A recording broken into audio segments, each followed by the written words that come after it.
Good morning. I hope you're not too disappointed. This really isn't about preventing another Sandy Hook. This is about Anna Grace Márquez-Greene, age 6, and Adam Lanza, age 20, and all of the children in between and what we can learn from each.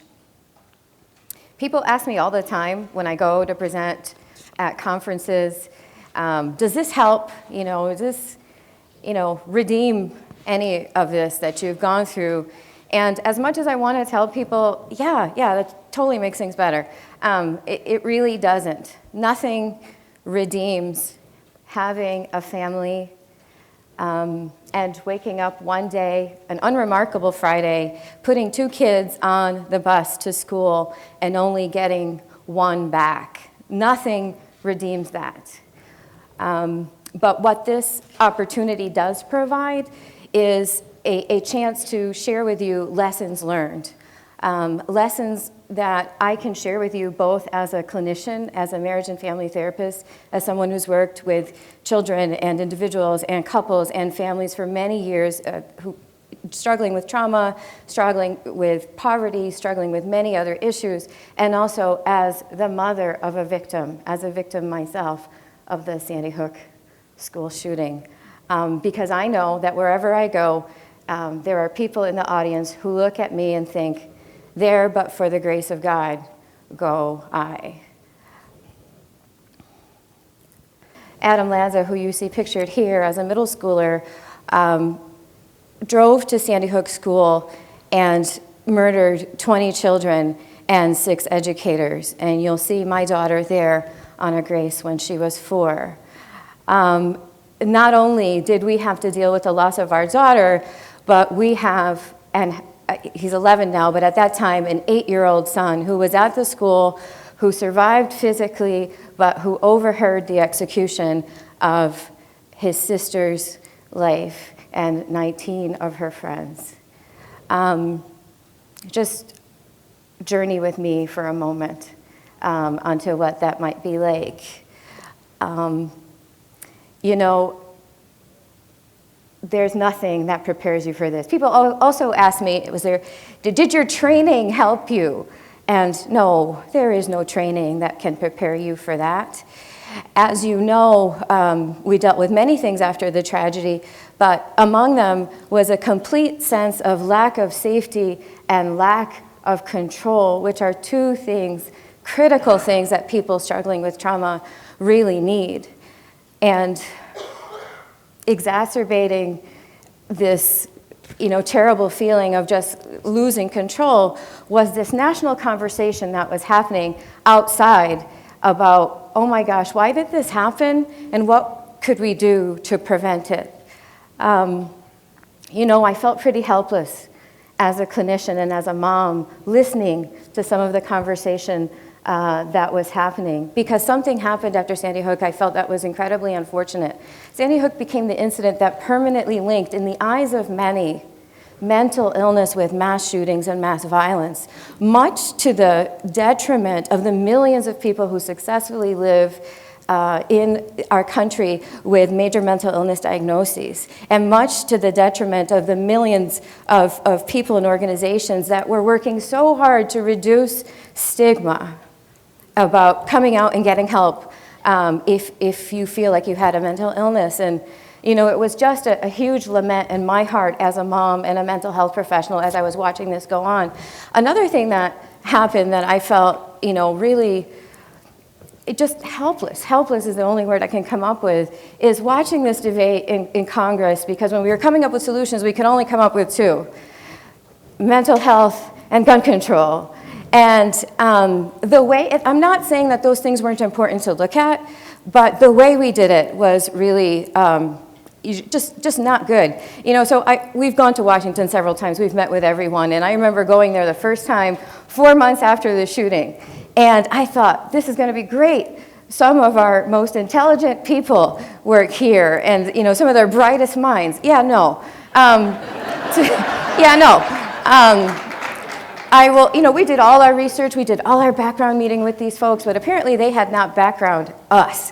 So, I get in there, I'm not just, a mom who lost a little girl. I'm a marriage and family therapist. I am licensed. I have worked with families. I know what's happening here. And I'll never forget, almost in the first meeting, someone pulled me over to the side and says, I'm really sorry. My condolences for your daughter. But you know what murdered these kids? And I'm thinking, what? HIPAA.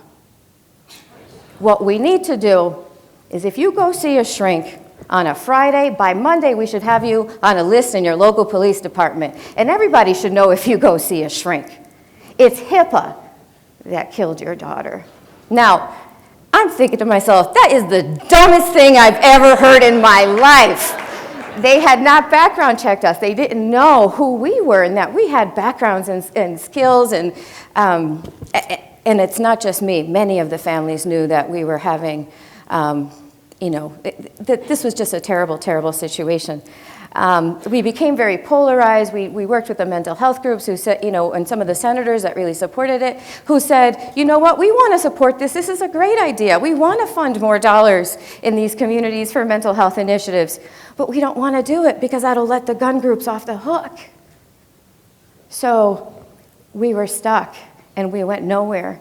And not only did Sandy Hook become the moment that we lost 28 lives, but it became the moment we stopped listening. It became the moment we stopped collaborating. It became the moment that people just decided to take a side and stop listening. And that is just a lament in my heart that I have that I want to change. I want to learn and listen from the voices of children. And this is one voice that I want you to learn from. This is a drawing my son did shortly after the shooting. It's not a drawing. He actually took a pen and he scraped her name in a switch plate in our house. From Isaiah, when I listened, I learned three things. Number one, that grief would manifest itself, but it wouldn't always manifest itself with words. That children express their grief in many, many different ways, and very infrequently would it be with words. And if we weren't listening, we were going to miss that. We were really going to miss that. And I'm very fortunate to have my training and to have my background, and Isaiah's really fortunate to have us. But how many times do we see children and families where a child expresses an emotion or a behavior through something that may look like something like this, and they get in trouble, or they aren't heard, or they are misunderstood? Another thing that I learned from Isaiah when I listened, my son who had just lost his sister, was that he needed a physical outlet. The best thing we did after Anna died for my son was to enroll him in hockey.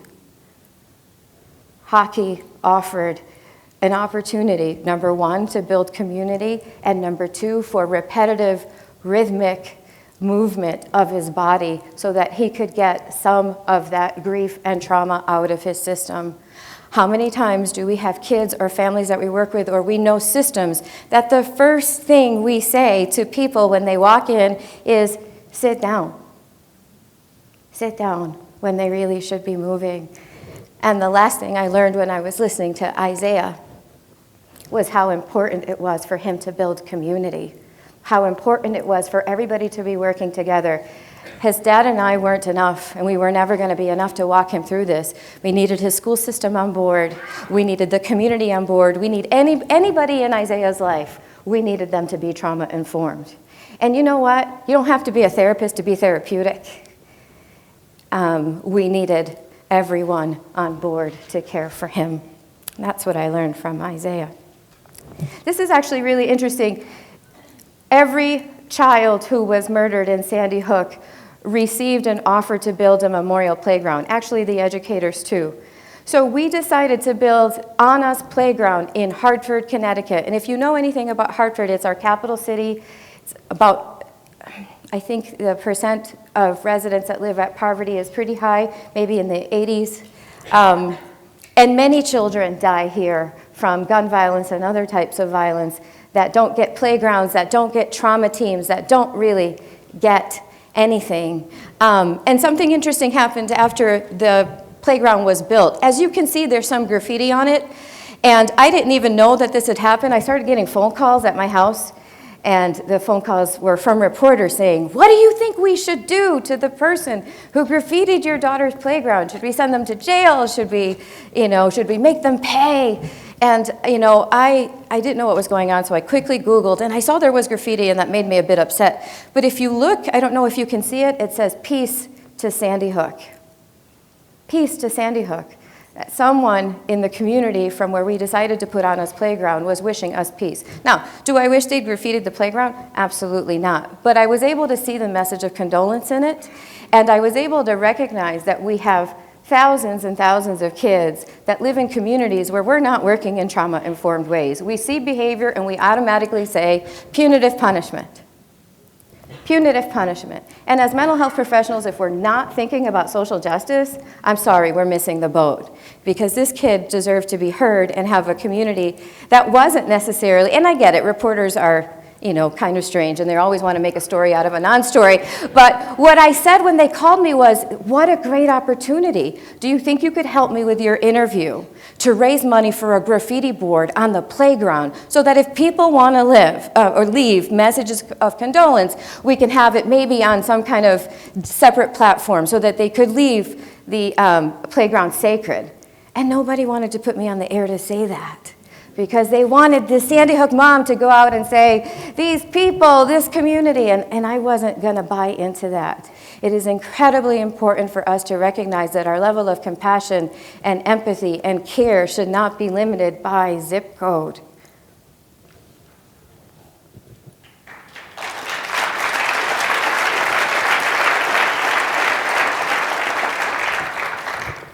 And lastly, I've learned quite a bit from Adam Lanza. This is hard. I'm talking about the young man who murdered my daughter's life, but I also know that there are lessons learned from his life. This is a drawing that he made in 5th or 6th grade. And we failed to listen. We really missed the opportunity. In this drawing, he makes an older person who has a cane, and the cane has bullets. And in the story he wrote, which accompanies this cover page, this grandma walks into a school and shoots a classroom full of children. Folks, are we listening? Or is something getting in the way? Are we able to listen to the Annas, the Adams, and every child in between? Ever since December 14th, 2012, our family motto has been love wins. And taking that from a family motto to an organization, a nonprofit that works with people to teach them about being trauma-informed and work through the lens of social justice has been incredibly challenging for me, because I'm also grieving the loss of a 6-year-old. But this is where the work happens. We want to prevent a Sandy Hook. We can have incredibly polarized conversations about gun control and mental health at a legislative level if we want to. We can waste a whole bunch of time on that. Or we can start listening, and we can start really working. Empathy is at the root of this, and it's not the information you give. Empathy is the connection that you build. Are we building the connections? I want to tell you a little something about Anna, because boy, have I learned, and did I learn a lot from Anna. I've been in her short 6 years. One of the things she said to me about a few weeks before she passed away, before she was murdered, is I was having a really rough morning with a few of my interns. I was supervising clinical interns at the clinic where I was working at the time. And I was a little bit stressed out, and we usually would get up to cuddle in the morning, and she looked at me and she goes, "Mom, don't let them suck your fun circuits dry." I learned that from Anna, and from Anna is where we grow the work of Love Wins. Now, I feel that Anna has more than earned the right to have the final say today, and I'd just like to let her have that.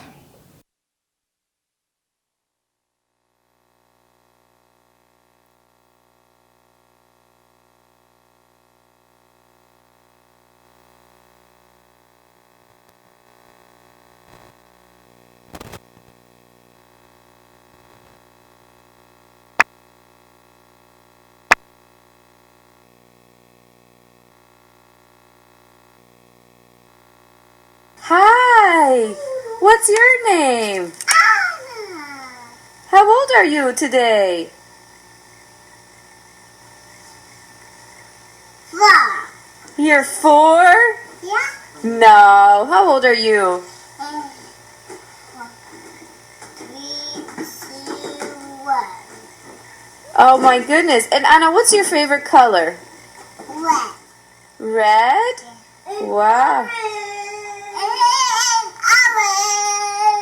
Anna, can you sing a song for me? What song would you like to sing?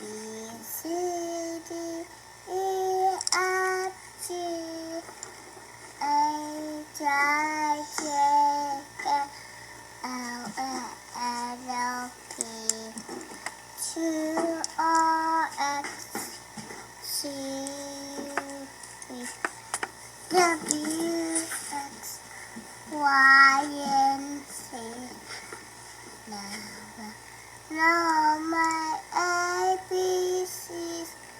Next time, won't you sing with me? Oh, Thank you.